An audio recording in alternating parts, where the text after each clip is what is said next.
자, 이번 시간에는 129회 건설안전기술사 기출문제를 풀어보도록 하겠습니다. 자, 기출문제를 풀기 전에 제가 드리고 싶은 말씀이 있는데 건설안전기술사 시험이 어려워요. 자, 어려워서 빨리 따는 사람들은 뭐 2달 만에도 따고 뭐 3달에도 따고 하는데 시험 공부를 오래 하신 분들은 뭐 3년에서 길게는 10년까지 하시는 분도 있어요. 제 주변에는 10년까지 하시는 분들이 있는데 그거는 제가 생각을 할 때 이제 그분들의 방법이 조금 잘못되지 않았을까 그런 생각이 들고요. 어찌됐든 시험이 그렇게 쉽지는 않다. 근데도 방법은 빨리 따는데 아니면 합격을 하는데 방법은 분명히 있다라고 생각이 들어요. 뭐 이 안전관리자를 하거나 아니면 이제 건축 시공, 토목 시공 쪽, 그러니까 이제 건설에서 시공 쪽을 하시는 분들이 유리하다라고 생각하실 수도 있는데 우리 수강생들 중에 이제 빨리 합격하신 분들 중에 그 비전공인 분들도 상당히 많아요. 그래서 제가 생각을 할 때 분명히 이거는 공부 방법과 의지라고 생각이 돼요. 공부 방법과 의지. 내가 건설안전기술사를 꼭 따야겠다는 그 절실함이 있어야 합격하는데 조금 더 빨리 합격할 수 있지 않을까 그렇게 생각합니다. 이 건설안전기술사를 따는 이유는 여러 가지가 있어요. 뭐 승진을 하기 위해서, 그리고 혹시 모를 보험에 대비하기 위해서, 아니면 내가 재해방 지도기관이나 뭐 안전진단기관에 취업하기 위해서, 그리고 사업을 하기 위해서 여러 가지 이유가 있을 수 있는데요. 제가 지금 현재 산업안전지도사 사무소를 운영을 하고 있고 건설안전을 지금 8년 차를 하고 있는데 제가 느끼는 바로는 이 건설안전 쪽이 상당히 유망합니다. 앞으로 최소 10년 동안은 이게 이제 우상향하는 그 점점 이제 먹을거리라고 해야 되나, 이제 그 파이가 점점 더 커지면 커졌지 줄어들지는 않을 거라고 생각이 들어요. 왜냐하면 우리가 이제 선진국으로 가야 하기 때문에. 그래서 그 기준을 선진국 기준에 맞춰서 건설 안전도 마찬가지로 시장이 커질 거라고 그렇게 생각을 합니다. 그래서 건설 안전에 진입을 하게 되면은 먹을거리가 상당히 많아요. 상당히 많아요. 그래서 건설 안전 기술사를 따고 산업 안전 지도사를 따게 되면은 경제적인 자유를 얻을 수 있는 기회가 분명히 옵니다. 분명히 오는데 그거를 본인이 어떻게 대하느냐, 어떤 생각을 가지고 있느냐에 따라 틀리지 않을까 그런 생각이 들어요. 일단 기술사 이제 기술사를 포기하거나 기술사를 이제 그 공부 자체를 생각을 안 하는 사람들은 그 기술사 따봤자 무슨 소용이 있어? 그게 나에게 뭔 도움이 있어? 그렇게 생각하시는 분들이 많은데요. 기술사가 하나의 발판이 돼요. 그래가지고 이 발판이 다시 상승할 수 있는 발판을 만들고 또 만들고 이렇게 계속 우상향으로 올라갈 수 있다는 거죠. 그래서 이게 시도를 안 하게 되면 이렇게 갈 수밖에 없죠. 그러다가 시간이 지나서 나이를 먹게 되면 어떻게 돼요? 이렇게 꺾이게 되는데, 공부를 해서 기술사를 따가지고 한 단계, 그 다음 단계를 또 넘으면 이 아무것도 하지 않은 사람과는 격차가 어마어마하게 벌어질 수밖에 없다는 거예요. 특히 건설 안전 시장은 이 시장은 이제 다른 시장과 달리 여기는 파이가 상당히 큽니다. 얼마든지 내가 노력 여하에 따라서 이 파이를 내가 일정 부분을 받을 수도 있고 진짜 다 먹을 수도 있고 그렇습니다. 제가 지금 오늘 이제 23년 2월인데요. 제가 15명을 개업을 시켰어요. 산업안전지도사 사무소를 이제 지도사 사무소를 15명을 개업을 시켰는데요. 그분들이 이제 기술사를 따고 이제 그 방향을 이제 못 잡았을 때 제가 이제 방향 제시를 해서 기술사에서 산업안전지도사도 따고 해가지고 지도사 사무소를 차리신 분들도 있고 그냥 비전공인데 아예 이 건설 안전과는 관계가 없는데 인터넷 검색을 하다가 이제 저의 강의를 좀 듣고 그렇게 무작정 공부 시작해가지고 그렇게 합격하신 분이 있어요. 그래가지고 차리신 분들도 있고. 자, 어쨌든 기술사를 따게 되면 여러 가지 기회가 있다라는 거. 그리고 저는 제가 장점인데 제가 오지랖퍼예요. 오지랖이 상당히 넓어서 남의 일에 자꾸 요렇게 요래라 저래라 이런 방향이 있다 이렇게 제시를 해주는 게 제 장점이고요. 단점이 또 너무 오지랖을 떠니까 그게 또 단점이죠. 그래서 어쨌든 이제 제가 이제 생각을 했을 때 제가 선한 영향력을 행사하는 사람이 되었으면 좋겠다라는 생각을 들더라고요. 어느 순간에 나 때문에 이제 생각지도 못했던 방향들이 생기고 그 방향들로 이제 방향을 잡고 진입을 했을 때 제가 도움을 주고 그래서 서로 각자 이제 서로 도와가면서 성장할 수 있는 제가 그런 거를 좀 꿈을 꾸고 있거든요. 그래서 이제 그게 이제 지금 커뮤니티로 지금 이제 지금은 작지만 조금 이렇게 이제 커 나가고 있는데 이제 그런 조금 더 큰 커뮤니티를 좀 생각을 하고 있습니다. 자, 어쨌든 기술사는 나를 성장을 시켜줄 수 있는 단계예요. 이 단계를 절실함을 좀 담아서 공부를 하시면 합격하는데 좀 도움이 될 거라고 생각이 들고요. 그 다음에 이제 기술사를 합격하는 방법은 그렇게 어렵지가 않아요. 정말 간단해요. 이게 합격을 하고 보면 아무것도 아니에요. 근데 합격을 하지 못하면 이제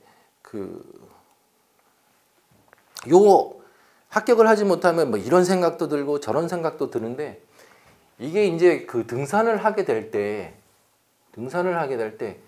요 깔딱고개가 있거든요. 깔딱고개. 요 깔딱고개 넘고 요 깔딱고개만 딱 넘으면 요런 깔딱고개만 넘으면 바로 정상에 진입을 할 수가 있는데 요 깔딱고개를 못 넘어서 그래요. 여러분들이. 이 깔딱고개를 넘으셔야 되고 자, 공부하는 방법은 정말 간단한데 제가 생각을 해보니까 기출문제. 자, 여러분들이 기출문제를 건설안전기술사든 건설안전기사든 뭐 아니면 이제 다른 기사든 아니면 공무원 강의든 무슨 대한민국의 시험이란 시험은 전부 다 생각을 해보면 기출문제에서 다 나와요. 우리 대학 시험 볼 때도 시험에 나왔던 게 또 시험에 나오지 아주 새로운 분야에서 나오고 그러는 거 아니에요. 다 약간 변형을 하거나 아니면은 이제 좀 비슷하게 만들어서 나오든가 이렇게 나오지 완전히 똑같이는 나오지는 않습니다만 어쨌든 조금 변형해서 나온다 뿐이지 나왔던 게 또 나온다는 거예요. 그래서 여러분들이 공부를 하게 되면 일단 처음에 기출문제를 분석을 해가지고 기출문제를 분석을 해서 그것만 정리를 하시면 돼요. 다른 게 아니야. 기술사 시험은 기출문제를 분석하고 정리하면 돼요. 그러면 몇 개를 정리를 해야 되냐? 제가 보니까 적게 하시는 분들은 50개, 많이 하시는 분들은 100개, 그 이상 하시는 분들도 있는데 제가 생각할 때는 한 70개 정도 하시면 되지 않을까? 그런 생각이 들어요. 논술이 70개고 용어는 100개. 자, 논술 70개, 용어는 100개. 딱 이 정도만 정리하면 돼요. 저거는 이제 그 절대적인 기준이라고 생각이 듭니다. 딱 요 정도만 준비해서 시험을 보러 가는 거죠. 그리고 자, 1교시 시험 문제예요. 이번에 129에 나왔던 시험 문제인데 여기서 보면은 기출 문제를 제외를 하고 새로운 문제만 제가 한번 표시를 해드릴게요. 인간 기계 체계 분류, 그 다음에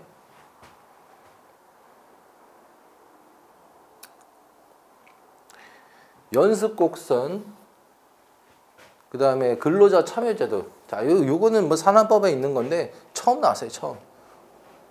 자, 요렇게 세 문제가 처음 나온 거고 나머지들은 다 기출 문제예요. 나왔던 거 또 나오고 또 나오고 또 나오고. 자, 지한전 영향평가, 지한전 평가. 이것도 지한전 평가가 이제 그 제정이 된 이후에 매년 나와요, 매년. 굴착기 이번에 그 개정되면서 이거 나왔고, 그 다음에 가설 구조물, 이거는 제가 생각할 때 2년에 한 번씩 나오는 것 같아요. 그 다음에 인시 소방시설은 1년에 한 번씩. 그 다음에 허용응력 설계법, 이거는 시험에 몇 번 나왔었는데, 지금까지 이거 포함해서 한 3번 정도 나온 거예요. 그러니까 전에 나왔었던 건데 또 나온 거죠. 거기다가 이제 중대재해 발생 시, 이런 것들. 주구장창 나오는 거예요. 주구장창. 그래서 여러분들이 기출문제만 정리를 하면 돼요. 그리고 모르는 거 이제 새로운 문제 나오잖아. 그럼 안 쓰면 되지. 안 쓰면 돼요. 자, 여러분만 안 쓰냐? 다른 사람도 똑같아. 안 써요. 저걸 쓸 수 있는 사람이 얼마 없어. 자, 1000명에 우리가 지금 건설안전기술사가 시험을 몇 명을 보냐면 약 900명에서 1000명 정도 시험을 봐요. 이 1000명, 그냥 1000명이라고 합시다. 자, 1000명이 시험을 봤는데 이거 쓰는 사람들이 몇 명이나 있겠냐고. 한 10명 썼을까요? 20명 썼을까요? 그렇게 안 쓴다니까요. 사람들은 자기가 눈에 익은 거, 조금 그래도 좀 생각해보고 써봤던 거, 그런 걸 갖다가 쓰지. 시험장 가서 이거 내가 인간공학에서 보긴 봤어. 인간공학 이제 그 산업안전지도사 시험을 보니까 이제 인간공학에서 보긴 봤는데 대충 내용은 알 것 같은데 내가 이거를 써본다? 시간이 부족한데? 그걸 이게 답안 레이아웃 순간적으로 구성을 해가지고 이걸 써본다? 그거 쉽지 않아요. 그래서 제가 생각할 때 이거 많이 쓰지 않았습니다. 이것도 마찬가지 다. 그러면 나만 안 쓴 거 아니잖아요. 다른 사람들도 똑같이 안 썼기 때문에 조건은 똑같아요. 그래서 기출문제만 여러분들이 공부를 하시면 돼. 새로운 거 안 해도 돼. 그래서 기출문제만 하시면 돼요. 기출문제만. 자, 기출문제는 진짜 한 70에서 80% 나와요. 그리고 만약에 제가 시험 봤을 때, 제가 시험 볼 당시가 103회인데 103회 때 문제가 너무 어려운 게 많이 나왔어요. 새로운 문제들이 많이 나와가지고 제가 1교시는 한 10문제, 13문제에서 한 7문제밖에 몰랐었고요. 그 다음에 1교시 2교시도 6문제에서 한 3문제, 그리고 3교시도 한 3문제. 그러니까 한두 문제씩은 다 모르겠더라고. 아예 한 번도 안 해본 거야. 그리고 개념은 이제 공부를 했기 때문에 저게 저런 공법이겠거니, 이제 그런 생각은 들었죠. 그래서 제가 준비한 대로 제가 준비한 레이아웃과 그 다음에 이제 구성하는 방법대로 그렇게 구성을 해가지고 그 작성을 했는데 합격을 한 거죠. 그리고 이때 당시에 문제가 너무 어려워서 나만 어려운 거 아니잖아요. 다른 사람들 다 어려워가지고 다 수준이 좀 낮았지. 그래서 이제 점수가 낮아지니까 어쨌든 합격생은 내야 되거든요. 그래서 저도 합격을 하지 않았을까. 근데 저는 뭐 63점으로 합격을 했으니까 그렇게 저득점은 아니거든요. 그리고 63점 정도면 상당히 고득점입니다. 고득점. 문제가 어려웠음에도 불구하고 63점으로 합격할 수 있었다. 자, 그러면 하우에 대해서 좀 설명을 드릴게요. 이제 어쨌든 이제 기출 문제, 하우가 이제 그 기출 문제죠.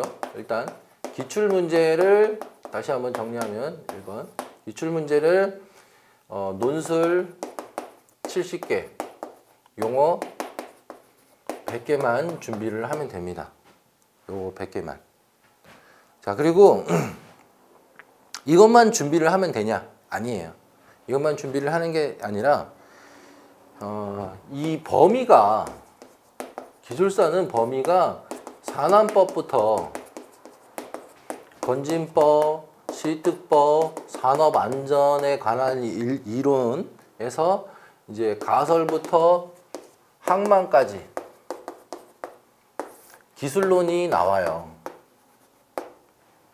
그러면 이 산안법부터 기술론까지 전반적으로 내용들을 다 알고 있어야 돼요. 그래야 알아야 풀 거 아니에요. 기출 문제에서 시험이 나온다고 하지만 여기서 저처럼 문제가 어렵게 나와서 모르는, 내가 접해보지 않았던 분야에서도 나올 수가 있고, 또 용어가 이 산안법부터 기술론 이것까지 하게 되면 몇천 개예요. 몇천 개. 그 중에 몇 개가 나올 수 있기 때문에 이거는 전반적으로 어느 정도는 알고 있어야 돼요. 물론 시험에 자주 나오는 거에서 나오기는 하지만 그래도 어느 정도는 알고 있어야 된다는 거죠. 그래서 이거를 그러면 어떻게 공부를 할 거냐? 이거는 그 용어를 정리한 노트가 있어야 돼요. 노트. 자기만의 노트가 있어야 돼요. 그게 있어야 돼요. 근데 이걸 여러분들이 만들려면 상당히 어렵습니다. 그래서 제가 만들었어요. 이거를 요 한 것만 보면 할 수 있게 만들었기 때문에 이것만 보시면 돼요. 자, 그래서 제가 공부할 땐 이제 딱 두 가지 요 전체를 어느 정도 가늠할 수 있는 개념을 가늠할 수 있는 노트와 그 다음에 서브 노트만 만드시면 된다. 서브 노트만. 이렇게 하면은 합격할 수 있지 않을까 생각이 들고요. 자, 그 다음에 이제 서브 노트를 만들기만 하면 되냐? 이렇게 되는데, 이게 되냐죠, 이렇게. 서브 노트를 만들기만 하면 되냐 그러는데 아니에요. 이게 제일 중요해요. 이제 많은 사람들이 서브 노트 만들고 이런 용어에 관련된 노트를 만들어요. 만들지만 이 서브 노트가, 자, 생각을 해보자고요. 내가 만든 게 내가 이제 예를 들어서 지하안전평가가 시험에 나올 것 같아서 나왔었지만 이게 이제 주기를 따져보니까 나올 것 같아가지고 준비를 했어요. 시험에 나올 걸 준비해서. 그래가지고 6점짜리 이제 기본이 10점 만점에 6점인데 6점이 기본점이에요. 기본점이고 저점은 4점. 최저. 자, 한 장을 쳤을 때 4점을 줘요. 그리고 고득점은 8점이에요. 근데 내가 예상을 해갖고 지안전 평가를 예상을 해서 만들었어. 그러면 그게 몇 점짜리냐가 중요를 한 거겠죠. 내가 6점짜리를 만들어가지고 시험장에 갔는데 시험장 가서 내가 다 썼어. 그럼 몇 점짜리예요? 6점짜리지. 내가 7점짜리를 만들어서 시험장에 갔으면 그건 7점이죠. 8점짜리를 만들었으면 8점이죠. 자, 그래서 이게 중요한 이유가 내가 몇 점짜리를 만들어야 되는가. 당연히 고득점 답안을 만들어야겠죠.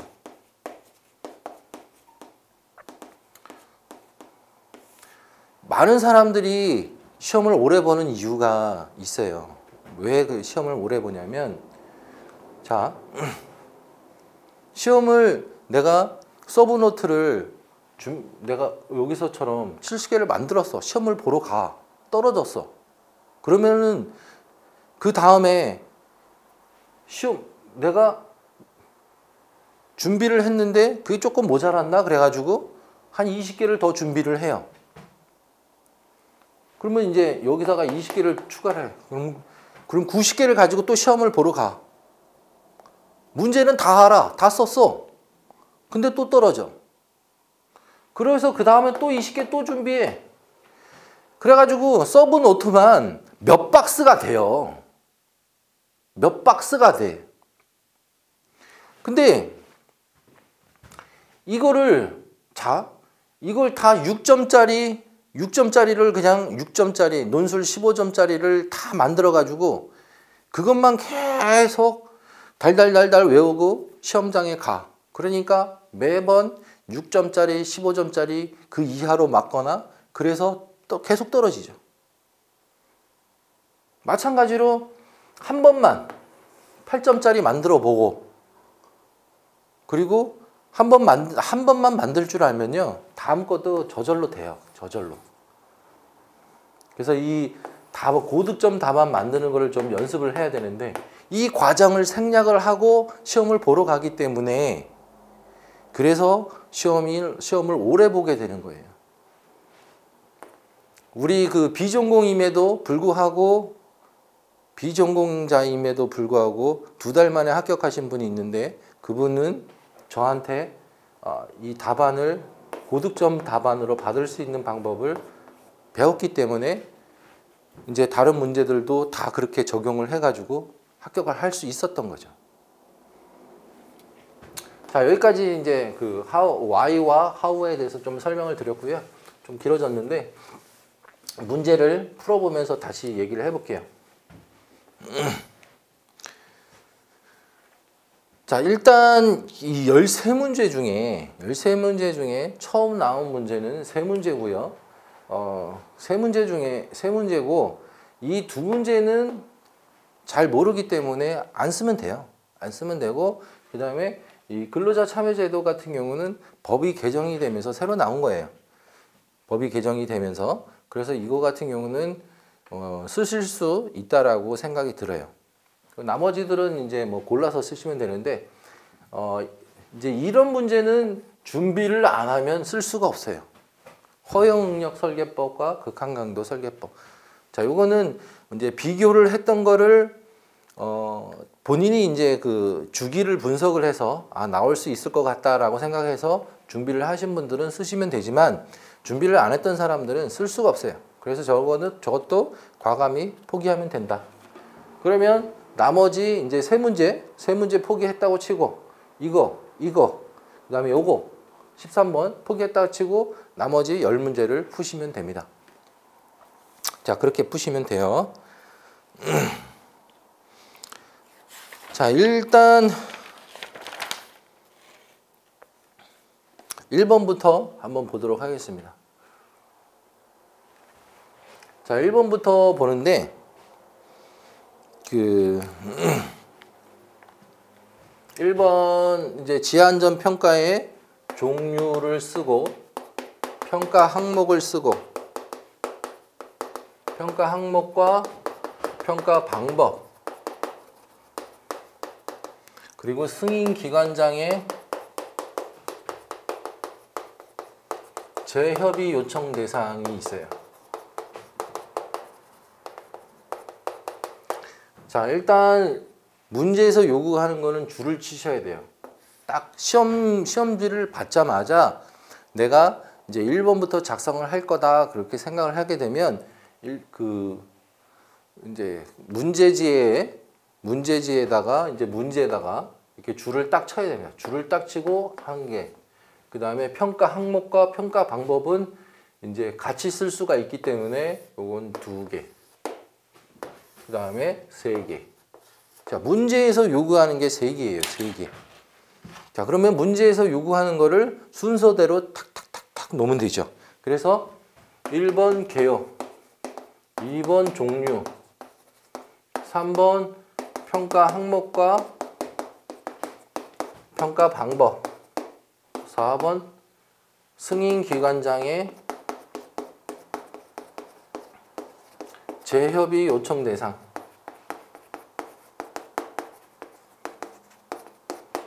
자, 요렇게 네 개로 답안을 구성하시면 돼요. 자, 그런데 이걸 이제 답안을 구성을 하는 거를 대제목을 구성을 하는 것을 레이아웃이라고 해요. 레이아웃. 자, 1번데요. 자, 이 레이아웃. 이 레이아웃인데 이거를 여러분들이 레이아웃을 정할 필요가 있어요. 레이아웃을 정하고 그 레이아웃을 준수를 할 필요가 있다는 거죠. 왜 그런지를 좀 설명을 드릴게요. 일단 여기다가 레이아웃이라고 쓰겠습니다. 자, 레이아웃이라는 거는 답안을 작성할 때 어떤 그 작성 기준이라고 보시면 되는데 논술 용어는 한 장에다가 작성을 하고 논술은 3장에 작성을 해요. 이렇게.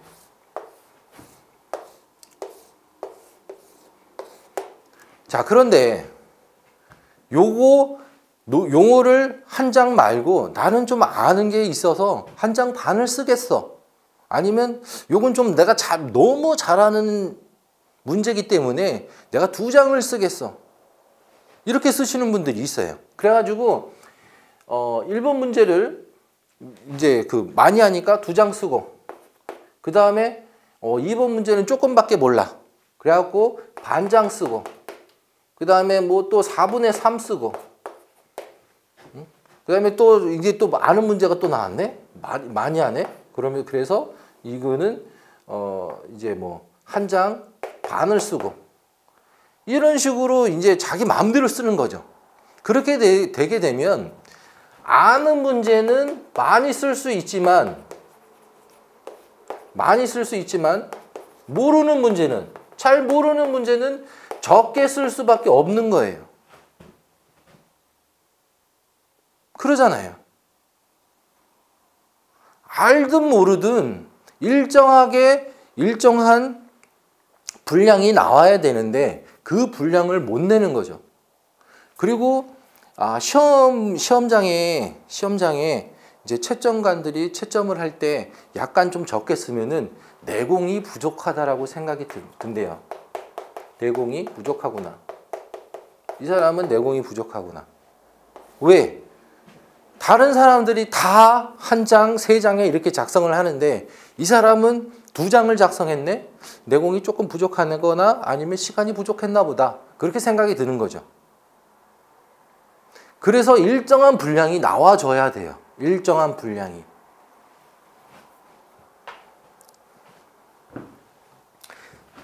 자, 근데 이렇게 되는 대로 쓰게 되면 레이아웃 없이 되는 대로 쓰게 되면 이런 문제가 발생할 수 있어요.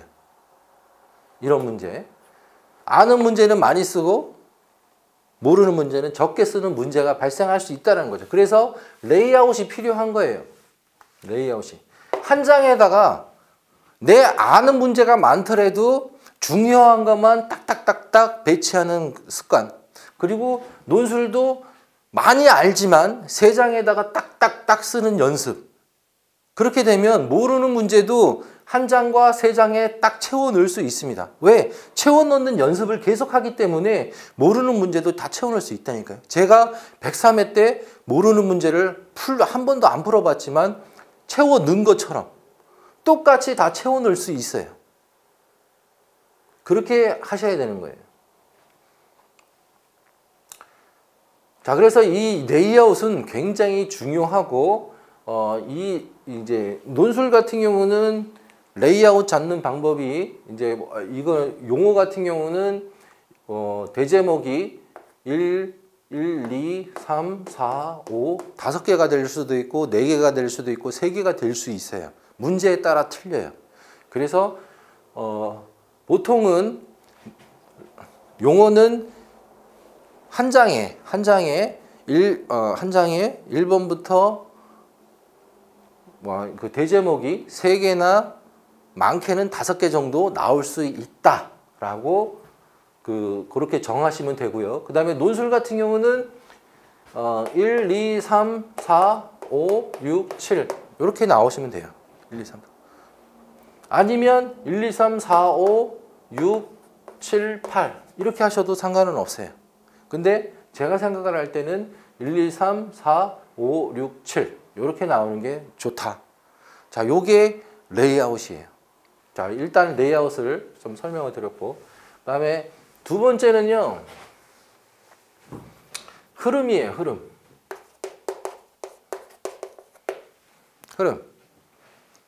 자, 이 흐름은 문제가 원하는 문제에서 이제 그 원하는 흐름이 있어요, 흐름. 자, 이거는 물어본 게 지금 3가지이기 때문에 개요 쓰고 종류 쓰고 뭐 이렇게 쓰면 그냥 이 흐름이 맞는 거죠. 그 다음에 여기다가 뭐 자기가 하나 더 생각했던 거 넣을 수도 있고. 어쨌든 이 묻는 순서대로 작성을 하셔야 돼요. 묻는 순서대로. 그래야 채점하기가 좋죠. 왜냐하면 채점을 하는데 재협의 요청 대상을 여기 2번에다 쓰고 2번을 재협의로 쓰고 그 다음에 여기다가 종류 쓰고 평가 항목 쓰고 이렇게 쓰면 안 된다는 거예요. 묻는 순서대로 쓰는 게 당연한 거예요. 내 마음대로 작성을 하는 게 아니라 채점을 이런 순서대로 하겠다는 거예요. 채점을. 그러면 채점자 기준에 맞춰줘야지 우리가. 왜? 그 사람한테 점수를 받는 건데 그 사람 무시하고 내 쓰고 싶은 대로 쓰면 그 사람이 점수를 주겠냐고요. 안 주지. 자, 그렇기 때문에 묻는 순서대로 작성을 해야 되는데 이 순서가 자, 용어는 이제 뭐 요게 이제 그 문제에서 요구하는 대로 이제 쓰면 되는데 문제는 논술이죠, 논술. 논술은 문제에서 요구하는 흐름이라는 게 있어요. 자, 예를 들어서 용접 결함이라고 생각을 해봅시다. 용접 결함의 이제 뭐 문제가 이제 용접 결함의 원인과 안전 대책을 쓰시오 이런 문제가 나왔어요. 자, 이런 논술 문제가 나왔어. 그러면 일단 원인을 써야 되고 안전 대책을 써야 돼요. 문제에서 물어본 거는 당연히 써야지 점수를 준단 말이에요. 그리고 이제 문제 외적으로 추가점을 받을 수 있는 것들을 이제 작성을 해서 추가를 받는 거지 이것도 안 쓰고 점수를 받을 수는 없어요. 자, 그래서 이제 다 대제목을 잡게 되면 뭐 1번 개요, 2번, 3번, 4번, 5번, 6번, 7번 이렇게 이제 대제목을 잡을 수 있겠죠. 레이아웃을 구성할 수 있는데 용접 결함이니까 여기는 용접 결함의 종류가 나오면 맞을 거예요. 자, 용접 결함 종류 나오고 여기 원인 나오고 그 다음에 여기 안전대책 나오고 자, 이런 거예요. 원인 이제 대책을 자, 현장 소장 입장에서 생각을 해보자고요. 우리 현장에 용접 작업을 해야 되는데 용접 작업을 하려고 보니까 용접 결함이 발생할 수 있겠네. 그러면 용접 결함을 예방하기 위해서 내가 공부를 좀 해봐야지. 그래가지고 원인도 알게 됐고 대책도 알게 됐어요. 그죠? 그래서 원인과 대책을 알게 된 방법으로 관리를 하게 된 거지. 용접을 시켜서 용접을 시켰단 말이에요. 용접사한테 이제 기량 테스트를 통과한 용접사한테 용접을 시켰는데 이 용접이 제대로 나왔는지 확인을 해야 될 거 아니에요. 결함이 있는지 없는지 확인을 해야지. 그게 현장 소장의 직무죠. 그래서 원인 대책 나온 다음에는 확인을 해야죠. 결함 확인. 결함 확인을 뭘로 해요? 비파괴 검사로 하잖아. 그래서 5번은 비파괴 검사가 돼야 돼요. 그리고 비파괴 검사를 했는데 예상대로 결함이 없어. 그러면 문제가 없지. 근데 결함이 발생할 수 있단 말이에요. 이게는 아무리 잘해도 그 특수한 환경이라는 게 있기 때문에 결함은 발생할 수밖에 없어요. 그러니까 하자는 발생할 수밖에 없다.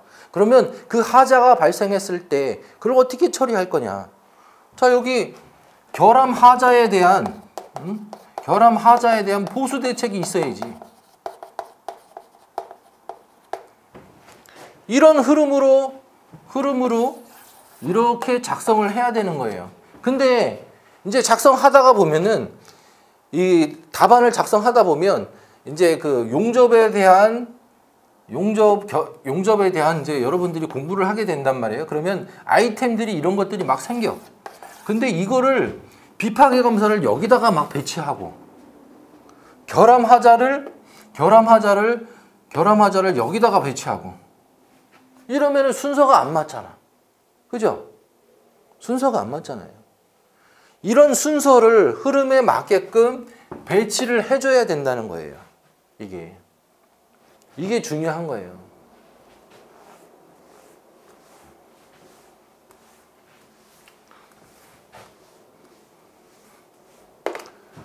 자, 그리고 또 하나 또 중요한 게 있는데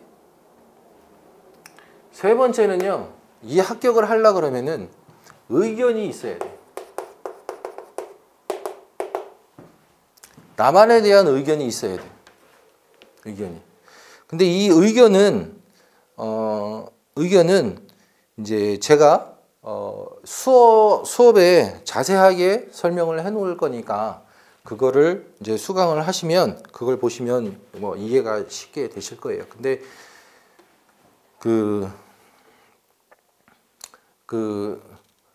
저게 적시적소에 이게 어떤 그 한 가지 형태가 아니라 여러 가지 형태가 있기 때문에 그런 형태에 맞춰서 의견을 내는 연습을 하셔야 돼요. 그래갖고 답안이 레이아웃, 흐름, 의견 내는 방법 이런 것들을 연습을 해야 돼요.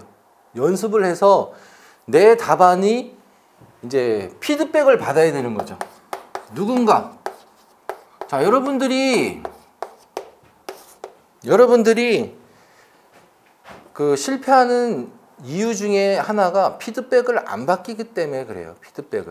피드백을 받아야 돼요. 피드백을 받아서 내 답안이 고득점 답안인지 아니면 평범한 답안인지 아니면 방향을 완전히 잘못 잡은 건지 그거를 누가 피드백을 해주는 사람이 있으면 개선이 빨라지죠.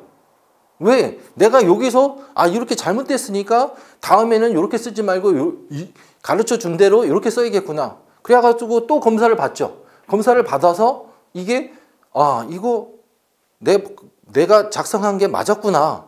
그러면 그대로 가면 되고 이게 또 틀렸네. 또 방법을 또 바꿔야지.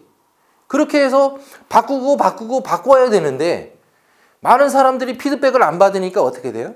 그냥 요거 만들고 요거 또 만들고 요거 부족해 보이니까 요것도 만들고 그래서 계속 만들기만 해. 피드백을 안 받고. 그래서 그 만든 걸 가지고 시험장에 가면 어떻게 돼요? 계속 저점을 받죠. 근데 피드백을 한번 받으면 받아서 답안을 개선을 하게 되면 그게 고득점이 되기 때문에 고득점으로 합격을 빨리 합격할 수 있게 되는 게 됩니다. 그래서 정말 중요한 거는 피드백을 해주는 사람이 필요해요. 피드백을 해주는. 자, 그게 합격생일 수도 있고 저처럼 강사일 수도 있고 그건 여러분들이 선택을 하시면 되고요. 자, 어쨌든 중요한 거는 이 세 가지가 답안에 있어야 돼요. 있어. 자, 1번은 이제 이렇게 구성하시면 되고요.